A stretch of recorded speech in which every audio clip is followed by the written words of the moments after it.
I've lost 7 pounds in just under 3 weeks, which for me was not restricting my diet in by way of counting calories or going hungry or Right. starvation. I was able to eat as much as I wanted to make me full.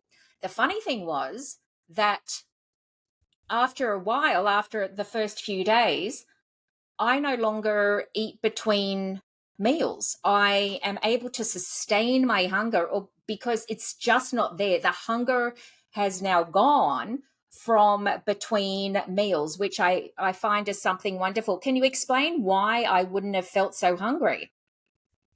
Definitely.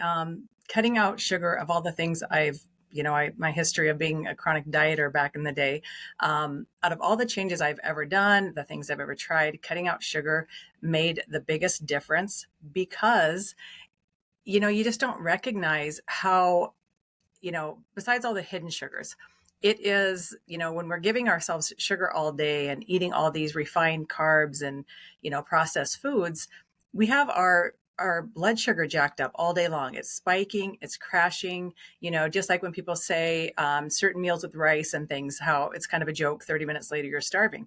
That is why, because it spikes our blood sugar so high. So all day long, we're dealing with not just, you know, the hunger pains, we're dealing with, we're all jazzed up and we're, coffeeed up and sugared up.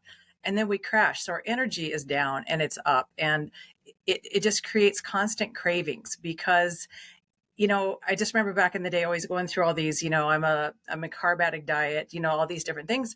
But the science is that sugar is addictive. It is scientifically proven. In fact, you will read in a lot of studies, they'll say that it's, however, 7 times more addicting than cocaine.